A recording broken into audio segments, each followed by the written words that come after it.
Hello दोस्तों, ये divine levelling system मानवा एक्सप्लेनेशन पार्ट 9 है।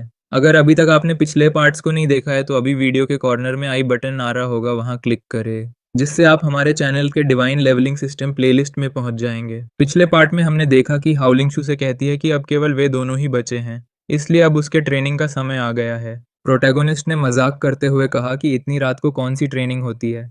लड़की उसे थप्पड़ मारती है और चुप रहने के लिए कहती है, उसे याद दिलाती है कि वह उसकी मास्टर है और उसे उसकी रिस्पेक्ट करनी चाहिए। शू जवाब देता है कि वह कभी उसका शिष्य बनने के लिए सहमत नहीं हुआ था। हाउलिंग ने पूछा कि क्या उसके पास कोई ऐसा स्किल है जो उसके लेवल को छिपा कर रखती है, क्योंकि उसे लगता है कि वह जितना दिखाता है उससे कहीं ज्यादा मजबूत है। शू ने इससे इनकार करते हुए कहा कि वह हमेशा से इसी लेवल पर है। हाउलिंग उससे कहती है कि अगर वह बताना नहीं चाहता है तो उसे भूल जाना चाहिए, और पूछती है कि क्या उसके पास उसके लिए कोई सवाल है। प्रोटैगोनिस्ट स्वाभाविक रूप से पूछता है कि क्या वह रैंक 3 वॉरियर है और क्या वह वास्तव में ब्लैक सी सिटी एक एग्जामिनर के रूप में जा रही है, और उसकी उम्र कितनी है। लड़की कहती है कि ये बहुत सारे सवाल हैं, फिर वो जवाब देती है कि वो रैंक 3 वॉरियर है और एक एग्जामिनर है। हालांकि वो उसे चेतावनी देती है कि लाइसेंस परीक्षा के दौरान उसे स्पेशल ट्रीटमेंट नहीं मिलेगा। जहां तक उसकी उम्र का सवाल है, वो कहती है कि ये एक सीक्रेट है और उसे ऐसी बातें नहीं पूछनी चाहिए। हालांकि वो आगे कहती है कि अगर वह उसका शिष्य बन जाता है तो वो उसे ब्लैक सी सिटी की यात्रा के दौरान अपने सारे स्किल सिखाएगी, जिससे ये पक्का हो जाएगा कि वो बिना किसी समस्या के वॉरियर लाइसेंस एग्जाम पास कर ले। शु जवाब देता है कि वो पहले से ही रैंक 2 वॉरियर है और सवाल करता है कि वो एग्जाम पास क्यों नहीं कर पाएगा। लड़की पूछती है कि क्या उसका कोई मास्टर है। शु कहता है नहीं। हाउलिंग फिर पूछती है कि क्या उसे लगता है कि वो उससे ज्यादा ताकतवर है। शु जवाब देता है कि उसे लगता है कि वो दोनों लगभग बराबर हैं। हाउलिंग पूछती है कि क्या उसे उसकी शक्ति पर शक है, और वह एक मैच का प्रस्ताव रखती है, और अगर वह जीत जाती है तो उसे उसका स्टूडेंट बनना पड़ेगा। वह हथियारों का इस्तेमाल न करने का वादा करती है। शु के तरफ इशारा करते हुए पूछती है कि क्या वह चुनौती स्वीकार करने की हिम्मत रखता है। शु मैच स्वीकार करता है, सोचता है कि यह उसे सबक सिखाने का अच्छा मौका है। लड़की उत्साहित हो जाती है और लड़ाई शुरू करने के लिए कहती है। शु अपनी एक्सप्लोजिव फिस्ट का इस्तेमाल करता है और उसके पास जाता है। हाउलिंग भी अपनी मुट्ठी बंद करके तैयार हो जाती है और उसका इंतजार करती है। प्रोटैगोनिस्ट सोचता है कि वह क्या कर रही है। क्या उसने मेरे एक्सप्लोजिव फिस्ट का सीधा सामना करने का फैसला किया है? इससे तो उसका हाथ टूट सकता है। उनकी मुट्ठियां टकराती हैं, जिससे एक भयानक ऑरा निकलता है। शू को उसकी ताकत का एहसास होता है, लेकिन अचानक वह उड़ जाता है। हाउलिंग उसे ढूंढने की कोशिश करती है। हमले के इम्पैक्ट से शू काफी दूर फेंक जाता है और एक चट्टान पर जाकर गिरता है। लड़की उसके पास आती है और पूछती है कि क्या अब वह संतुष्ट है। शू हैरान है और समझ नहीं पाता है कि उसने ऐसा कैसे किया। हाउलिंग पूछती है कि क्या वह सीखना चाहता है, और कहती है कि वह उसे सिखा सकती है, लेकिन पहले वह चाहती है कि वह उसे मास्टर बुलाए। शू देखता है और सोचता है कि अपनी कम उम्र के बावजूद उसके पास स्पष्ट रूप से कुछ स्किल है, क्योंकि उसने वास्तव में उसके एक्सप्लोजिव फिस्ट को हरा दिया। शू उसकी स्किल्स को सीखने का फैसला करता है और हाउलिंग को अपना मास्टर बुलाता है। लड़की दिखावा करती है कि उसने नहीं सुना और कहती है कि उसकी आवाज बहुत धीमी थी। प्रोटैगोनिस्ट उसे चेतावनी देता है कि वह अपनी किस्मत को न आजमाए। हाउलिंग हंसती है और शू सोचता है कि चाहे वह उसे कैसे भी देखे, वह कहीं से भी एक्सपर्ट नहीं लगती। लड़की कहती है कि वह उसे अब चिढ़ाना बंद कर देगी और बताती है कि उसका वार उसके वार से कमजोर क्यों था। वह बताती है कि शू अपनी सोर्स एनर्जी का गलत तरीके से उपयोग कर रहा है। हालांकि शू पूरी तरह से समझ नहीं पाता है। हाउलिंग ने उसे ध्यान से देखने के लिए कहा। वह एक पत्थर पर अपनी स्किल का उपयोग करती है, जिससे पत्थर पर दरारें पड़ जाती हैं। हाउलिंग बताती है कि उसने पत्थर में केवल थोड़ी मात्रा में सोर्स एनर्जी डाली थी। वह कहती है कि इससे पत्थर की कठोरता 0.5 गुना तक बढ़ जाती है, लेकिन अंत में यह अभी भी एक पत्थर है और हमले के इम्पैक्ट से टूट जाएगा। फिर वह दिखाती है कि क्या होता है अगर वह पत्थर को केवल भरने के बजाय उसे सोर्स एनर्जी से ढक दे। वह पत्थर फेंकती है, जो बहुत तेजी से आगे बढ़ते हुए चट्टान से टकराता है और उसे पूरी तरह नष्ट करने के बाद भी बरकरार रहता है। शू पूछता है कि क्या हमले की ताकत को अधिकतम करने के लिए हथियार में सीधे एनर्जी डालने की आवश्यकता नहीं होती है। लड़की बताती है कि कल्टीवेशन टेक्निक्स वॉरियर को यूनिवर्स से एनर्जी को एब्जॉर्ब करने और इसे अपने शरीर के भीतर इकट्ठा करने में मदद करती है। इस एनर्जी का कुछ हिस्सा उनकी मसल्स, ऑर्गन्स और हड्डियों को बदल देता है, जबकि बाकी को सोर्स एनर्जी के रूप में इकट्ठा किया जाता है। जब कोई वॉरियर अपने हथियार में सोर्स एनर्जी भरता है तो हथियार अधिक मजबूत और तेज हो जाती है, लेकिन हथियार की ड्यूरेबिलिटी बढ़ने के बावजूद भी यह अपनी फिजिकल लिमिट्स को पार नहीं कर सकती है। शू बोलता है कि उसे उसकी तलवार में कोई ज्यादा बदलाव नहीं दिखता है, केवल सोर्स एनर्जी की एक धुंधली परत दिखती है। हाउलिंग शू को अपनी सोर्स एनर्जी को अपनी आंखों में केंद्रित करने और फिर से देखने के लिए कहती है। वह अपनी आंखें बंद करता है, ध्यान लगाता है और फिर उन्हें खोलता है। लड़की बताती है कि अपनी आंखों में सोर्स एनर्जी भेज करके वह दूसरों की सोर्स एनर्जी देख सकता है। उसने अपनी नंगी आंखों से जो पहले देखा था वह सिर्फ एक कमजोर परत थी, वह एनर्जी और उनके रंगों के बारे में बताती है, समझाती है कि ओपोनेंट की सोर्स एनर्जी को देखने से उनकी ताकत का अनुमान लगाने में मदद मिल सकती है। वह बताती है कि उसकी तलवार, जिसे उसकी माँ ने कॉमन मटेरियल से बनाया था, बाजार में 10 या 20 हज़ार एलायंस क्रेडिट में बिकेगी। लेकिन इनको सोर्स एनर्जी से ढकने के बाद ये तलवार सैकड़ों हजारों की कीमत वाली तलवारों को टक्कर दे सकती है। हालांकि वह चेतावनी देती है कि किसी हथियार में केवल एनर्जी डालने से उसके टूटने की संभावना बढ़ जाती है और फिर वह अपनी स्किल का फिर से प्रदर्शन करती है। प्रोटैगोनिस्ट पूछता है कि अगर ये सच है तो वॉरियर्स को हाई लेवल वाले हथियारों की आवश्यकता क्यों है। हाउलिंग बताती हैं कि उसने गलत समझा है। यह केवल सोर्स एनर्जी के साथ हथियार को ढकने के बारे में नहीं है, बल्कि ये ढकने और भरने के बीच संतुलन हासिल करने के बारे में है। प्रत्येक हथियार की अपनी क्वालिटीज होती है और लो ग्रेड के हथियार बाहरी एनर्जी कोटिंग और प्रत्येक हमले के इम्पैक्ट से इंटरनल डैमेज झेलते हैं। शू ने बोला कि उसने पहले रैंक 1 वॉरियर के लेवल पर अपने लेवल को दबाने का उल्लेख किया था, लेकिन सोर्स एनर्जी से हथियार को ढकना या भरना ऐसी चीजें नहीं हैं जो रैंक 1 वॉरियर कर सकते हैं। वह पूछता है कि क्या यह सही है। लड़की खांसती है और स्वीकार करती है कि वह सही है। शू चिढ़कर उस पर धोखा देने का आरोप लगाता है और शर्त रद्द करने का मांग करता है। हाउलिंग ने जवाब दिया कि उसने पहले ही उसे मास्टर बोल दिया है और अब इसे बदला नहीं जा सकता। उसे भरोसा दिलाती है कि वह उसे अपना स्टूडेंट बनाकर नीचा नहीं दिखाएगी। वह उसे अपनी तलवार सौंपती है और उसे अपनी सोर्स एनर्जी के साथ ढकने का प्रयास करने के लिए कहती है।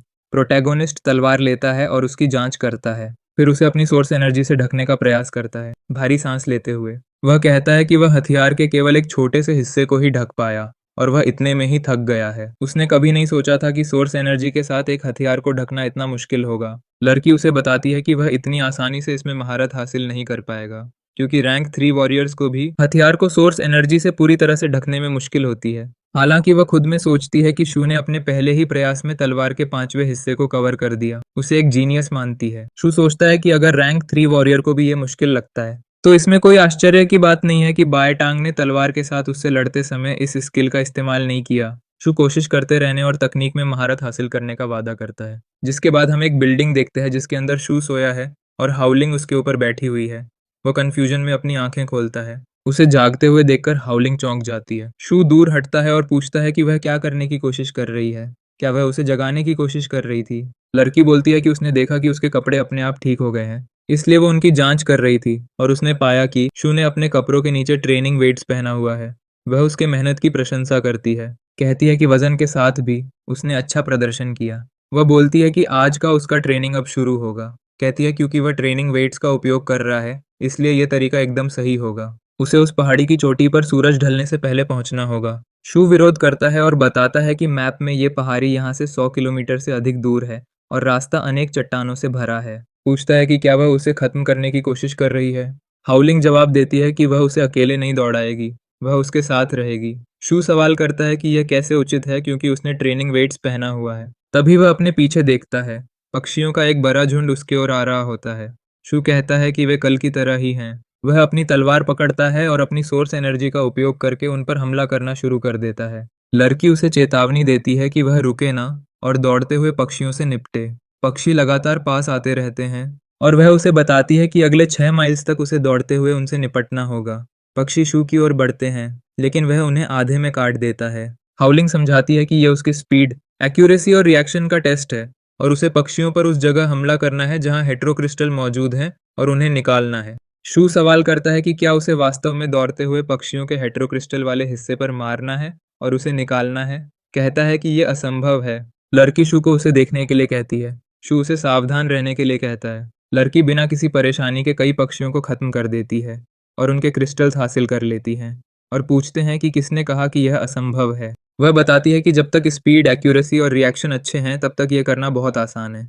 अपने हाथ में क्रिस्टल दिखाती है। तभी एक पक्षी शू के पास आता है। हालांकि शू उसे आधे में काट देता है पर वह क्रिस्टल को भी चकनाचूर कर देता है। जैसे जैसे और पक्षी करीब आते हैं, शू बोलता है कि उसे नहीं लगता कि वह सही जगह पर निशाना लगा सकता है। शू थक कर वह बैठ जाता है और आराम करने के लिए कहता है। सवाल करता है कि क्या उसने कम से कम 30 मील की दूरी तय की है। हाउलिंग ने जवाब दिया कि वे 10 मिनट का ब्रेक लेंगे। प्रोटैगोनिस्ट पूछता है कि पक्षी केवल उसे ही क्यों निशाना बना रहे हैं। लड़की बताती है कि यह सिंपल है। जब वह सो रहा था तो उसने उसके कपड़ों पर थोड़ा सा सेंट लगा दिया था, जिससे पक्षी उसकी ओर आकर्षित हो रहे हैं। शू चौंक जाता है और कहता है कि यह सच नहीं हो सकता और नोट करता है कि वास्तव में एक अजीब गंध उसके कपड़ों से आ रही है। हाउलिंग कहती है कि यह उसके अपने भले के लिए है और बताती है कि ब्रेक खत्म हो गया है और अब उसे बिना रुके पहाड़ की चोटी पर दौड़ना है। शू गुस्से में शिकायत करता है कि केवल 2 मिनट ही बीते हैं, लेकिन जब तलवार उसकी ओर की जाती है तो उसका एटीट्यूड बदल जाता है। तलवार को उसके गर्दन पर रखते हुए लड़की जोर देकर कहती है कि 10 मिनट बीत चुके हैं और अगर वह मरना नहीं चाहता है तो अब उसे दौड़ना शुरू कर देना चाहिए। प्रोटैगनिस्ट उठता है और जबरन सहमत होता है, सोचता है कि पूरी सुबह दौड़ने के बाद उसके मिशन में कुछ इम्प्रूवमेंट हुआ है और इस रेट से वह ब्लैक सी सिटी पहुंचने से पहले अपने ग्रोथ मिशन को पूरा कर लेगा।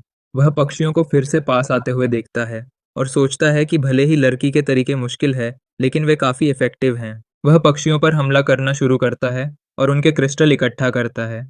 शू महसूस करता है कि उसकी स्पीड और एक्यूरेसी में सुधार हो रहा है। 6 घंटे बाद शू की सांसें फूलने लगती है। वह कहता है कि आखिरकार वह सफल हो गया। जमीन पर बैठकर वह सोचता है कि अपने पूरे शरीर पर ट्रेनिंग वेट के साथ पूरे रास्ते मॉन्स्टर्स को खत्म करते हुए वह पूरे 60 माइल्स की दूरी तय करने में कामयाब रहा। हाउलिंग पूछती है कि क्या वह अपनी लिमिट पर पहुंच चुका है। बोलती है कि जब वह उसके उम्र की थी तब 600 किलोमीटर से ज्यादा दौड़ सकती थी। वह आगे एक जगह की ओर इशारा करती है और बताती है कि वे रात वहीं आराम करेंगे। हालांकि वह देखती हैं कि शू की तरफ कुछ आ रहा है। शू उबासी ले रहा होता है। लड़की अपनी तलवार निकालती है और हमला करती है। शू को समझ नहीं आता कि क्या हो रहा है। हाउलिंग बताती है कि सुबह 5 बजे से उनका पीछा किया जा रहा है और पूछती है कि क्या उनका पीछा करने वाले आखिरकार कोई कदम उठाने जा रहे हैं। 2 लड़के सामने आते हैं और स्वीकार करते हैं कि वे उस पर हमला करने से पहले लड़के के थक जाने का इंतजार कर रहे थे। प्रोटैगोनिस्ट सोचता है कि उसने वास्तव में उन्हें नोटिस नहीं किया। सोचता है कि क्या वे अपनी उपस्थिति छिपाकर इतने लंबे समय से उसका पीछा कर रहे थे। अगर हाउलिंग साथ न होती तो वह मर गया होता। लड़की बताती है कि ये दोनों लड़के यांग ब्रदर्स हैं जिनका नाम येंग और लुओ है। ये वॉरियर्स को धोखे से मारने और शहर के पास पहाड़ी एरिया पर कब्जा करने के लिए जाने जाते हैं। वह पूछती है कि क्या वह सही है। फिर वह बोलती है कि अलायंस द्वारा बांटे गए वांटेड पोस्टर्स में उन दोनों के भी नाम थे और उनके ऊपर 50 मिलियन अलायंस कॉइन पुरस्कार के रूप में रखा हुआ है। लड़कों में से एक ने कहा कि लगता है वह उन्हें जानती है और उसे चुपचाप अपना सामान देने के लिए कहते हैं। अपनी एनालिटिकल आई का उपयोग करते हुए शू उनके डेटा की जांच करता है और पाता है कि वे रैंक 4 वॉरियर हैं। शू महसूस करता है कि उनका सामना करना मुश्किल होगा। लड़की अपने स्टूडेंट को ध्यान से देखने के लिए कहती है क्योंकि वह दिखाने जा रही है कि उन्हें हराने के लिए सोर्स एनर्जी का उपयोग कैसे किया जाए। शू ने देखा कि उसकी सोर्स एनर्जी उसके ओपोनेंट्स की तुलना में कहीं अधिक इंटेंस है। लुओ उसकी ओर बढ़ता है, लेकिन हाउलिंग पीछे नहीं हटती है और जवाबी हमला करती है, उसे मारती है और उड़ा देती है। यंग उस पर हमला करने के लिए आगे बढ़ता है, लेकिन वह उसे रोकती है और उसके हाथ पर वार करती है।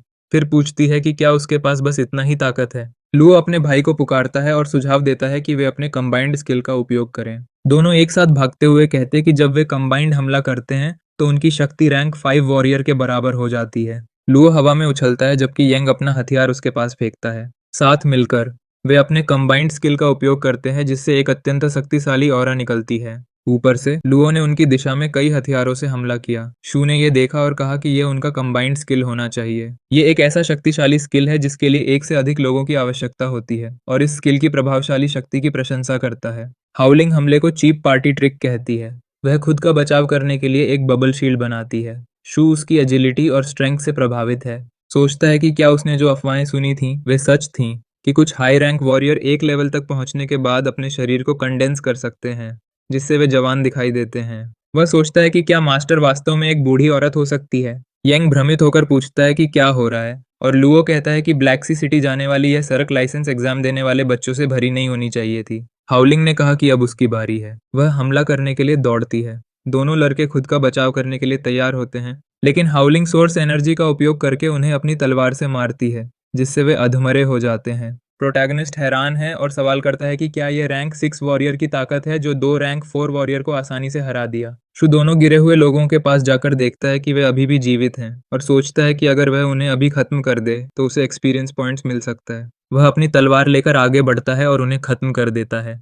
हाउलिंग देखती है और पूछती है कि क्या उसे वाकई इस तरह के शौक है। शू को हैरानी होती है कि कोई नोटिफिकेशन क्यों नहीं आई और वो सोचता है क्या उसे इसके एक्सपीरियंस पॉइंट्स नहीं मिलेंगे। तभी एक नोटिफिकेशन आती है जिसमें लिखा होता है उसने 2 रैंक 4 वॉरियर्स को खत्म कर दिया है और 3 मिलियन से ज्यादा एक्सपीरियंस पॉइंट्स हासिल किए हैं। उसका लेवल अब बढ़ चुका है और उसे 16 पावर पॉइंट्स मिले हैं। शू खुशी से मुस्कुराता है। लड़की पूछती है तुम ऐसे बेवकूफों की तरह क्यों मुस्कुरा रहे हो? क्या ज्यादा दौड़ने से तुम्हारा दिमाग खराब हो गया है? शू जवाब देता है मैं बिल्कुल ठीक हूँ और फिर पूछता है जब हमारा सामना हाई रैंक वॉरियर्स से होगा तो क्या तुम उन्हें अधमरी हालत में छोड़ सकती हो ताकि मैं उन्हें आखिरी बार से खत्म कर सकूं?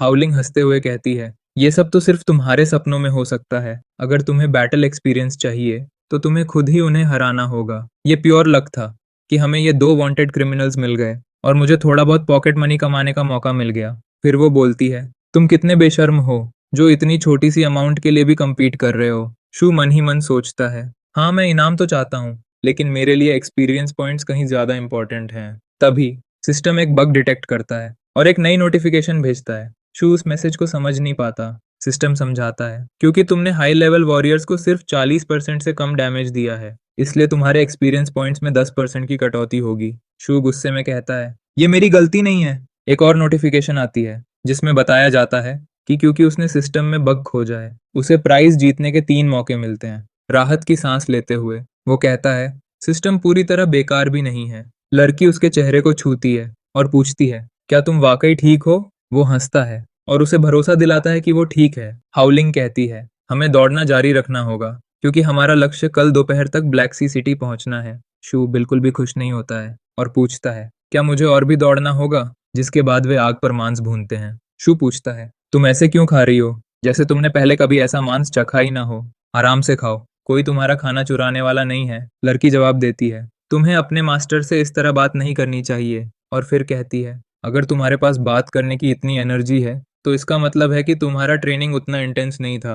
वो बोलती है कि डिनर के बाद ट्रेनिंग फिर से शुरू होगी। शू गुस्से में पूछता है, क्या उसे अभी और ट्रेनिंग करना होगा? हाउलिंग हाँ में जवाब देती है। कहती है कि कल हम ब्लैक सी सिटी पहुंचेंगे और अगर तुम एग्जाम में फेल हो गए तो ये इतना अच्छा ट्रेनिंग टाइम वेस्ट हो जाएगा, तो क्यों ना इसका पूरा फायदा उठाया जाए। शू कहता है, मैं ग्रेड 2 वॉरियर हूँ, मैं फेल नहीं हो सकता। और फिर मजाक में बोलता है कि तुम एग्जामिनर हो, तो उम्मीद करता हूँ तुम मेकअप जैसी छोटी चीज के लिए किसी को फेल नहीं करोगी।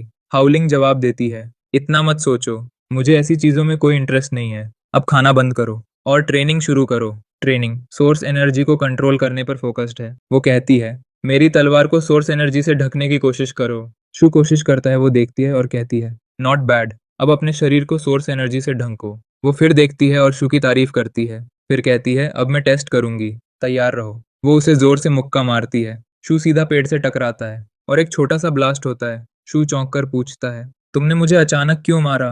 क्या तुम मुझे खत्म करने की कोशिश कर रही हो? लड़की जवाब देती है, तुमने देखा नहीं, तुम्हारा डिफेंस अब बेहतर हो गया है। शू अपने शरीर को महसूस करता है और कहता है, मुक्का बहुत जोरदार था, मैं तो सीधा घायल हो जाता, लेकिन दर्द सिर्फ पेट के पास हो रहा है। हाउलिंग बताती है, तुम्हारी सोर्स एनर्जी अभी भी वीक है, लेकिन जैसे जैसे ये स्ट्रांग होगी तुम्हारा डिफेंस भी इम्प्रूव होगा जब तुम पूरे शरीर को सोर्स एनर्जी से ढंक पाओगे। शू पूछता है कि वो अब आगे क्या करने वाली है। हाउलिंग जवाब देती है, आज रात तुम्हें मेरी मार सहनी है ताकि तुम्हारा बॉडी फ्लेक्सिबल बन सके। प्रोटैगोनिस्ट डर जाता है बिना कोई देरी किए। लड़की उसके चेहरे पर फिर से मुक्का मार देती है। शू उससे विनती करता है कि वह उसके साथ नरमी से पेश आए, लेकिन वो लगातार उसे पीटती रहती है। पिटाई के बाद शू शिकायत करता है, मैं चेहरे पर मार खाने के लिए राजी नहीं हुआ था, लोग मेरे सूजे हुए चेहरे से मुझे कैसे पहचानेंगे? वो जवाब देती है कि ये एक्सीडेंट था और मैं तुम्हें उसका मुआवजा दूंगी। प्रोटैगोनिस्ट पूछता है, कैसे? उम्मीद है कि मुआवजा पैसों में मिलेगा। लड़की उसे फिर से मुक्का मारती है और ट्रेनिंग शुरू करने का आदेश देती है। साथ ही कहती है कि उन्हें रात होने से पहले ब्लैक सी सिटी पहुंचना है। लड़की उसे शिकायत करना बंद करके भागने के लिए कहती है, फिर एक लात मारती है ताकि शू दौड़ना शुरू करे। शू दौड़ना शुरू करता है और पूछता है, तुमने फिर से मुझे क्यों मारा?